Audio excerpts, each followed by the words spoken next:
E whawhelo e atu i le nei a so mātango fio le li. O le ua o mai le wholaunga le nei atunu o Amerika i le aso ngafua o le aso lona lua o tau orumanga o le nei vai aso fau.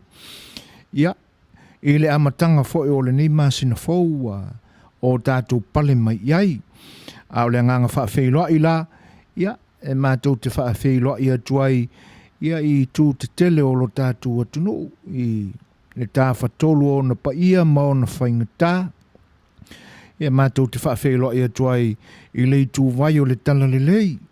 Ia autou sunga iao whaalupenga o e wao i ai paia ma mamalu o lo tātou atunu